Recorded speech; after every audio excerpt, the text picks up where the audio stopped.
So, folks, today I'm going to talk about the locusts. Okay. Now, when we look at this terrarium, um, the sort of design um, is kind of made up of multi kind of functional elements to it, zones. Yeah. So, what does that mean? So, like for instance, this plant here, which is a Haworthia, not only has an aesthetic element to it, it also has a biological element through um, obviously it's a living species and it gets its energy from the soil beneath and also the light from above, just like plants do in the wild. Um, and that is also fixing nutrients into the soil and taking nutrients out of the soil. And through evapotranspiration and the plants feed into that water that's moving through the soil through evaporation and also water moving downwards from rainfall. The plant produces a vapor, a water vapor, which then enhances and regulates humidity. Okay. And that also can influence temperatures. Okay, so that is a multifunctional example, an example of a multifunctional system. Okay, and then the insects, such as the locusts, feed on the plants, which then provides them with the nutrition and energy they need to survive before they ultimately either get eaten by the gecko or die and get eaten by the microorganisms, darkling beetles, and so on. Look who's coming out, say hello. So, yeah, so it's a multifunctional system, okay? So, everything all kind of sinks in with each other, and we have the warmer side, the more arid, dry, deserty kind of side, where it's hotter. And then we have this sort of humid, sort of subtropical foresty zone. And then we have the um, cooler side, okay, where it's kind of rockier, still kind of semi-arid, but there's like caves and places, plenty of enrichment. Okay, so the locust is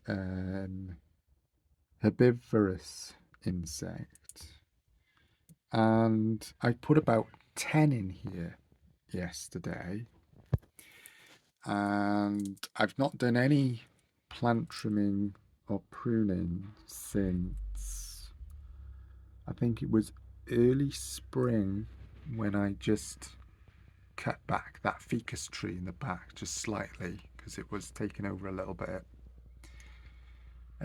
This asparagus fern has is thriving, and because the locusts obviously they eat plants, they've only been in there a day and they've stripped back a lot already, so we can see a lot of the leaves from this asparagus fern have been consumed by the locusts. Some of this carex grass as well, we can see bits of grass lying around. Some of this chamomile plant here, and the ficus tree, and no doubt other plants as well. Is that a problem? Well, no, because going back to multifunctional kind of systems, ecological systems, that stripping back means that I don't have to prune as much. Okay.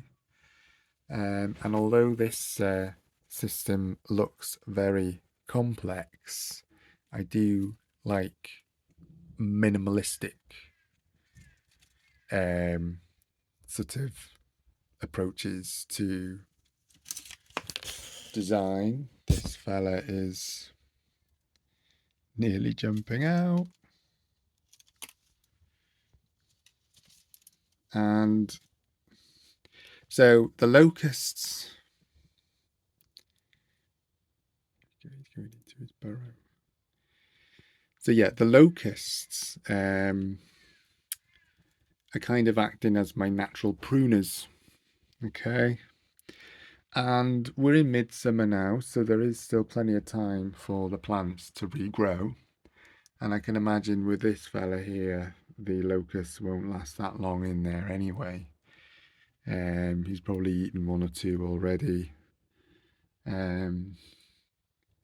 So, like I say, there was about 10 I put in there last night. And they naturally get loading from the plants that are already in there. Let's just do a quick count of how many's in there now. So there is 1, 2, 3, I can see there. And there's 1 up there, 2 up there, so that's 5.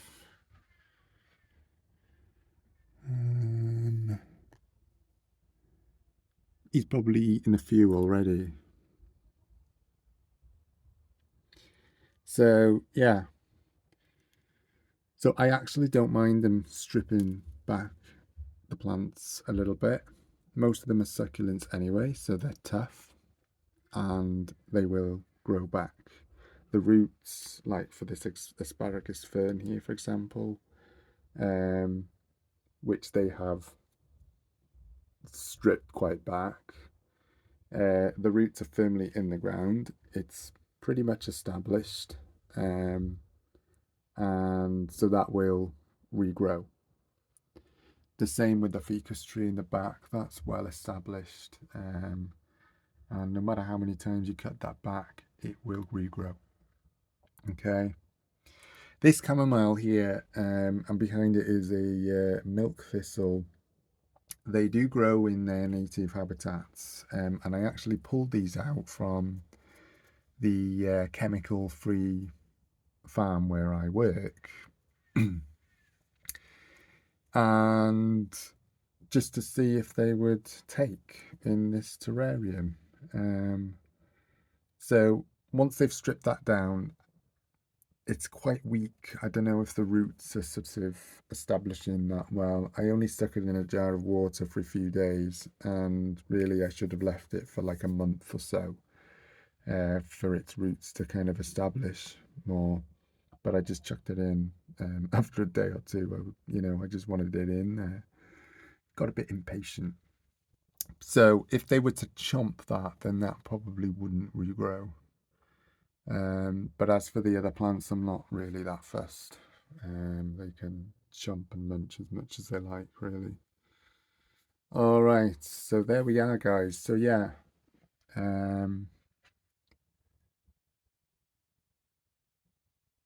they can be a nightmare in like horticultural, agricultural sort of things, but that's because man generally is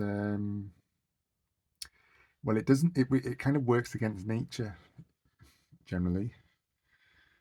Um, so they consider them as a pest, whereas they do actually play a part in the ecosystem, and they play a part really well in the ecosystem in this terrarium. So, so they're good guys. So I think that has. So yeah, multifunctional systems, locusts, their purpose, the role, to feed off the plants which feed from the soil and from the light above. They produce humidity, and enhance sort of temperatures, whilst also providing shady areas for the geckos and insects and microorganisms to kind of hide and eat and whatnot. Um, and the locusts get those nutrients from the plants and the energy from the light and soil, and then that feeds into the gecko, who is the ultimate being in this establishment. So yeah. So it's interesting to see. We can see how they've stripped the leaves off this ficus tree here. A bit more stripping back being done there. So basically, maybe in another few days' time, we won't have any plants left. We'll soon find out. Over and out.